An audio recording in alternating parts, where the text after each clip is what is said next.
Hi guys, what's up? Welcome back to the channel. And it goes a little something like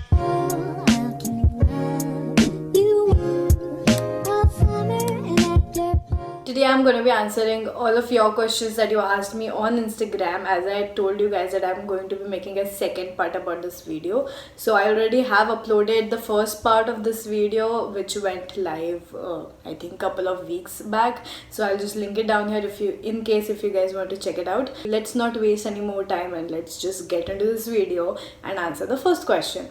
So the first question is, a lot of questions are about business analytics, by the way. A lot of people are pursuing business analytics, and even I wanted to pursue business analytics, but somehow I just thought that since I've done undergrad in finance, I should take finance also in my MSc, and that's why I took financial technology, which also has a lot of business analytics modules. So the first question is by Sudarshan: is MSc in business analytics a good choice? Yes, definitely. I think nowadays business analytics is very much valued. We are in the age of big data, and business analytics is definitely very much helpful. If you do this course, it will definitely help you in the long run. So yeah, if you're planning to do MSc in business analytics, I think it is a good option.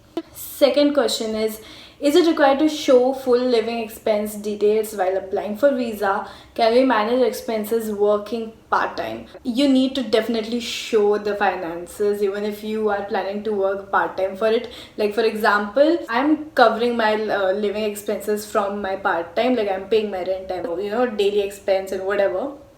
But when I was applying for the visa, you need to show the expense, yes, either the loan thing or the savings. You need to show a specific amount of funds in your account. Really important that you do that. And for more information, as I've already mentioned in my previous video also, you can go to the UK ka website, UK government ka website. Best accommodation for University of Exeter. There is no best accommodation as such. See, it totally depends on your budget. I would suggest you guys, out of my mistakes, it's better to take an accommodation which is nearby to the university, that is in the university. But I do understand that sometimes it can exceed the budget, so at least find some accommodation which is nearby. Yeah, I think that's it.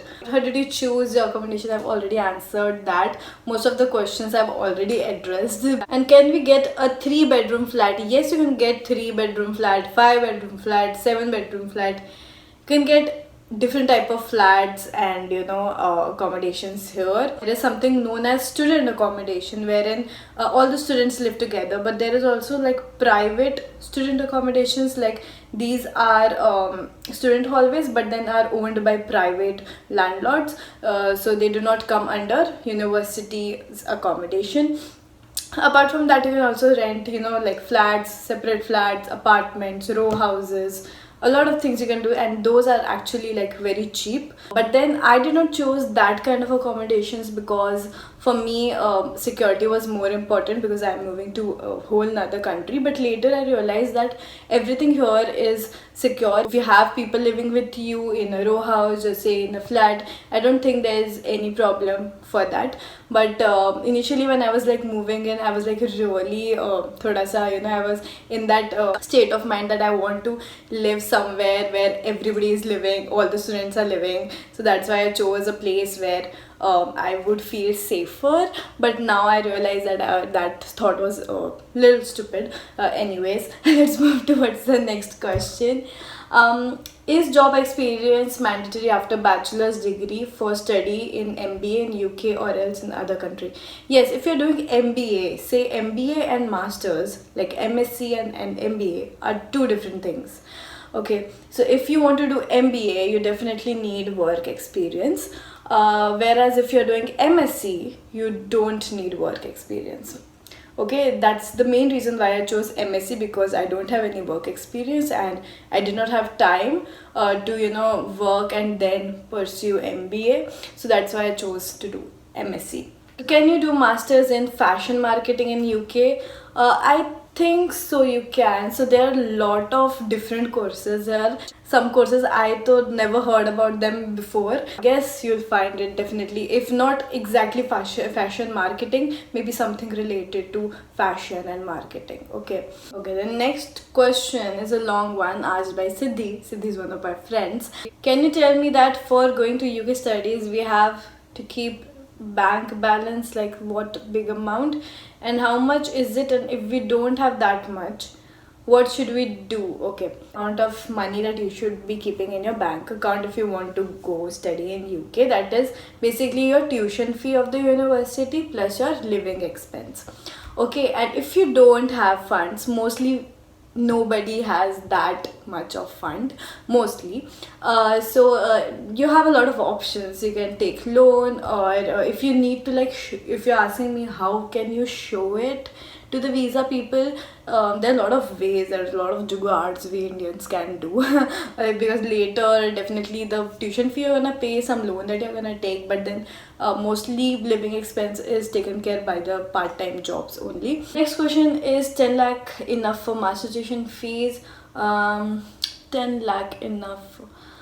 Seriously, it depends. If you get a scholarship, then yes, but if you don't, mostly no. It actually depends on the university as well. If you're going to some university that has cheaper courses for MSc, yeah, definitely, maybe I can say the answer to your question should be maybe.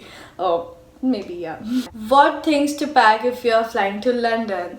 I've made a video about this actually, so I'll just link it down here somewhere so you can go and check it out. I wanted to ask you about University of Exeter in terms of job opportunities. What I've heard from my seniors, it's not easy to get job here in UK. You really need to work on it. It's not easy to get job anywhere, I would tell you guys.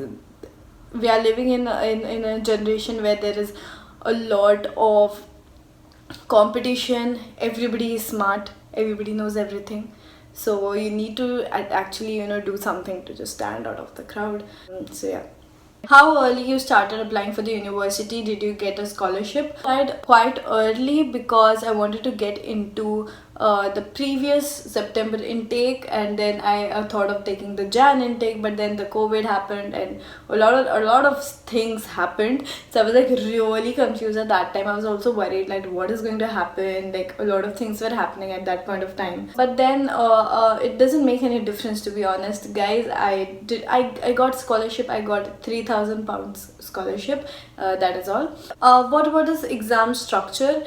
So in Exeter, in University of Exeter, the exam structure actually varies according to your modules. So some modules might have assignments, exams, some modules might have tests. So it actually depends on the module you're giving, and it is not necessary that you have to give an exam like how it happens in India. Like there's a compulsory practical thing and then the exam thing. It's not nothing like this here. Basically you'll have different type of submissions for each module. It can be assignments, essays, reports, presentations, maybe tests at times. So it actually varies. So somebody asked if I'm not much good at study, then I can come in UK for study or not.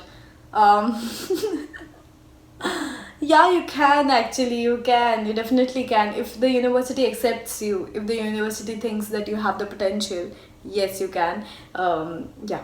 In UK, some job pay 14 GBP per hour, but in reality, they give 9 to students. Is this true or not? If they say that they're going to pay 14, why would they pay 9? So if somebody's saying that they're going to pay you 14 and if they're paying 9, it's wrong, first of all. And second of all, it doesn't happen anything like it. At least I have not heard or experienced anything like that. And generally, yeah, I don't think you get 14. It actually depends what part-time job you're doing, but mostly it ranges between 8 to 10 pounds for a part-time student, which is good actually, which is not bad. If you get 20 hours to work, it's very nice actually. Somebody is asking better way to get scholarships. Actually, you know what, the Shinkaf, if you get answer to this question, please let me also know, because I don't get a big amount of scholarship. To be honest, even I want to know how do you actually get the scholarship, because how you get scholarship, like how you apply for scholarship, is by writing an essay and telling them why you need a scholarship, what should motivate them to give you a scholarship. That is how you just write an essay and send it to them. So it actually depends how you can quote it like better. If you have some financial issues, you should actually mention it and stuff. I wrote a very casual letter, I feel, but I don't think so it should be the reason. I don't understand why I did not get a large amount of scholarship, but then I was like really happy, even in £3,000. So yeah. Are the classes complete offline now? No, they are not complete offline, but they're like blended. Some of them are online, some of them are offline. But then the situation here in UK is a lot better now, and a lot of people come to the university. Even if you don't have classes, you can just go to the university to study. You can actually go to the university and attend the online class sitting in the university. So it's a lot better now, I would say.